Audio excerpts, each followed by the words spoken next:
Before we begin our journey tonight, a brief note. This episode of Sleepy Psychology is brought to you by the SAC Center, a leading telehealth clinic specializing in the testing and treatment of autism and ADHD. The SAC Center proudly serves all 50 states, bringing expert care directly to you wherever you are. To learn more about their comprehensive services and how they can help, please visit saccenter.com. Now settle into your most comfortable embrace, allowing the world outside to gently fade, like a distant whisper on the breeze. Let your body grow heavy, sinking into the soft support beneath you, and feel the quiet stillness of the evening gather around you. Tonight, we journey not to distant skies or hidden shores, but to a place closer to home, yet just as shrouded in mystery. We'll speak of an old house, nestled deep in the forgotten corners of the English countryside, a place where echoes of the past still linger softly, persistently. We will explore the quiet, lingering presence of the lady in gray of Blackwood Manor. Imagine, if you will, Blackwood Manor. It wasn't a grand, imposing castle, but rather a sprawling, elegant house, built centuries ago from dark, aged stone, nestled amidst ancient oaks and shrouded in climbing ivy. Its windows, like vacant eyes, gazed out over rolling hills and a winding river. For generations, the local villagers had whispered tales of the manor, not of curses or frightful apparitions, but of a persistent, sorrowful presence known simply as the Lady in Grey. The story begins, as many do, with new inhabitants. In the late 1980s, a young couple, Mr. and Mrs. Albright, purchased Blackwood Manor. They were city dwellers seeking escape from the bustle, drawn by the manor's undeniable charm and surprisingly affordable price. They knew nothing of the local whispers, only the gentle creak of old floorboards and the comforting silence of the vast rooms. Their initial days were filled with the joy of renovation, the hopeful sounds of hammering and painting echoing through the high ceilings. It began subtly, as these things often do. Mrs. Albright, Martha, was the first to notice. A faint scent of lavender, unexpected in a dusty old room, would occasionally waft past her. Sometimes she would hear the whisper of silk, a faint rustling sound as if someone had just passed by, though she was alone. Mr. Albright, Robert, was more pragmatic. He attributed the scents to old popery hidden away, and the sounds to the house settling or the wind playing tricks with the ancient timbers. But then the phenomena grew a little clearer. One afternoon, while Martha was arranging flowers in the drawing room, she caught a glimpse, just at the edge of her vision, of a figure. It was a tall, slender woman, dressed in what appeared to be a flowing gray gown, drifting silently across the far end of the room. When Martha turned her head fully, the figure was gone. Her heart fluttered, but she told herself it was fatigue, or perhaps the way the light played through the antique windows. Robert, too, began to experience oddities.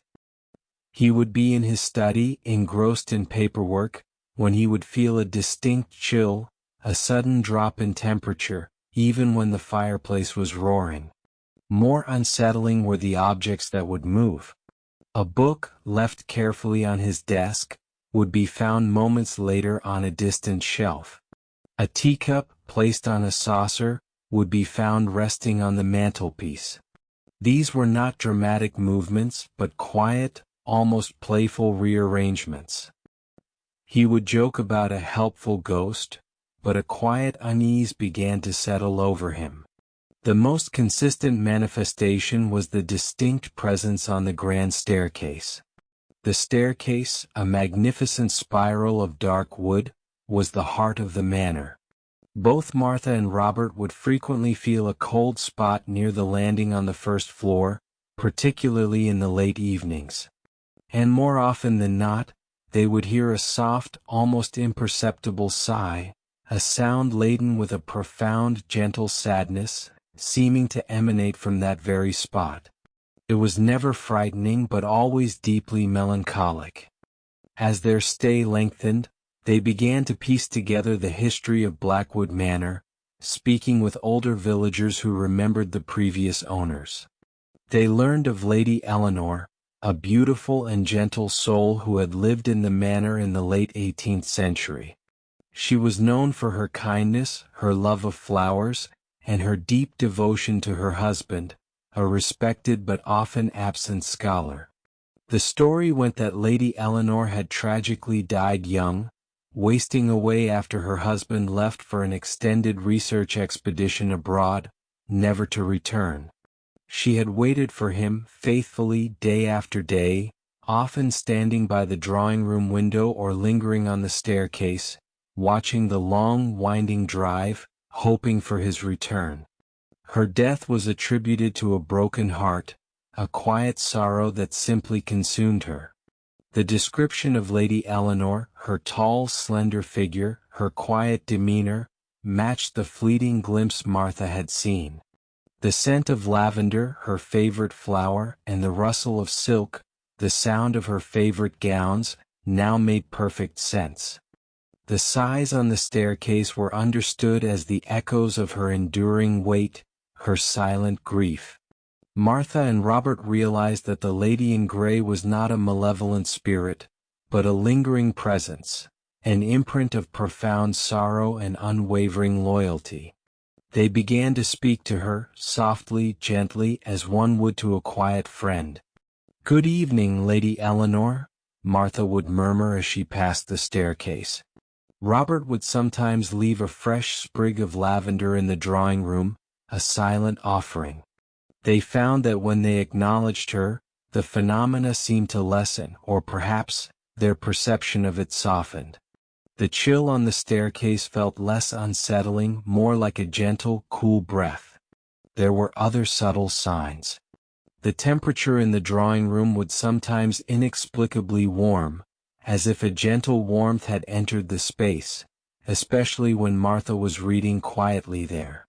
Sometimes, a single rose would be found unexpectedly on a windowsill, perfectly formed, though no roses were in bloom in the garden at that particular time of year. These were not grand gestures, but delicate confirmations of a watchful, quiet presence. One stormy night, a truly remarkable event occurred. A violent gale swept through the countryside, rattling the old windows and causing the power to flicker. A large, ancient oak tree, weakened by time, crashed down, blocking their long driveway, trapping them inside the manor. Robert was concerned about the damage, but Martha felt an unusual sense of calm. As the storm raged, she distinctly felt a cool hand, gentle and ethereal, brush against her cheek. It was a fleeting sensation, yet undeniably comforting. And then, through the sound of the wind, she heard it clearly, not a sigh, but a faint, almost melodic hum, a soft, soothing lullaby that seemed to whisper through the very walls of the house. It was a sound of comfort, of reassurance, amidst the fury of the storm. When the storm finally passed the next morning, and the repair crews arrived, they found a strange anomaly.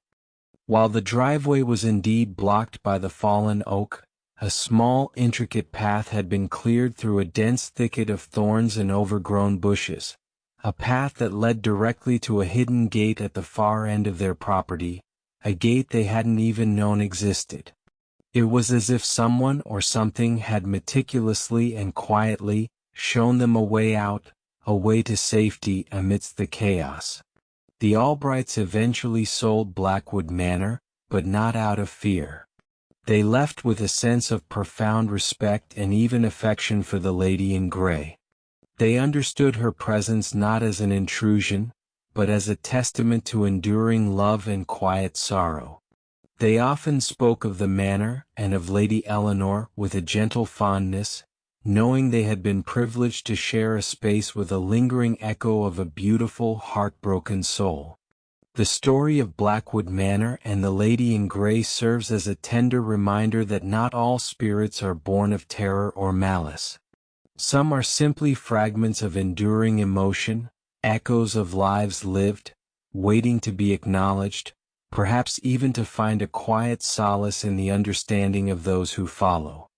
It teaches us that sensitivity and empathy can open us to experiences beyond the mundane, allowing us to perceive the subtle, beautiful sadness that can linger in old places, woven into the very fabric of the stones and the air. As this gentle tale concludes, allow your mind to release any remaining thoughts, any last holdouts of the day. The story has unfolded, and now it can gently recede, like the last light of dusk. There is nothing left to hold on to, no conclusions to draw, only the soft hum of the universe and the gentle rhythm of your own breath. Now I invite you to turn your attention inward to the quiet space within you. Feel the gentle rise and fall of your chest with each breath, a soft, rhythmic wave washing over you. Imagine a warm, golden light beginning to glow at the very top of your head, a soft, comforting radiance. This light is pure relaxation, a gentle energy that knows exactly where to go.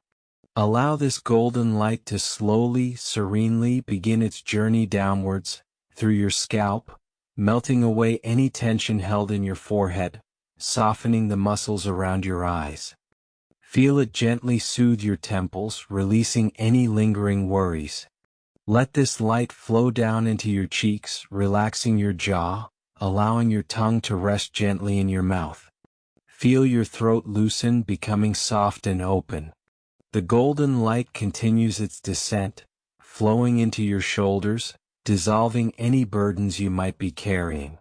Feel your shoulders gently drop, becoming heavy and relaxed. Let this warmth spread down your arms, through your elbows, forearms, wrists, and into your hands. Feel your fingers softly uncurl, becoming light and free. Now allow this soothing light to move down into your chest, warming your heart, bringing a sense of peace and calm to your core. Feel your breath deepen, becoming even more gentle, more effortless. Let the light then flow into your abdomen, softening your belly, releasing any tightness or discomfort. Imagine all your internal organs resting in a state of quiet repose.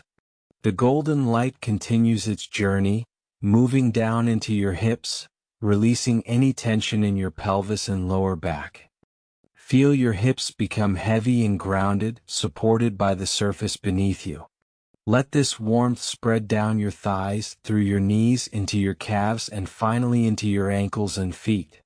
Feel your feet become completely relaxed, each toe soft and at ease. Now your entire body is enveloped in this warm, golden light of relaxation. From the top of your head to the tips of your toes, you are completely at peace, completely supported. There is nothing to do, nowhere to go, just this moment of quiet stillness. Allow yourself to sink deeper into this feeling of profound calm, letting go of any remaining thoughts or sensations. Just rest here, suspended in this peaceful state, cradled by the quiet darkness, surrounded by the gentle hum of the night. Sleep, like a soft, comforting blanket, is drawing near. Allow yourself to drift, to float, to surrender to its gentle embrace. You are safe, you are warm, and you are deeply at peace. Good night.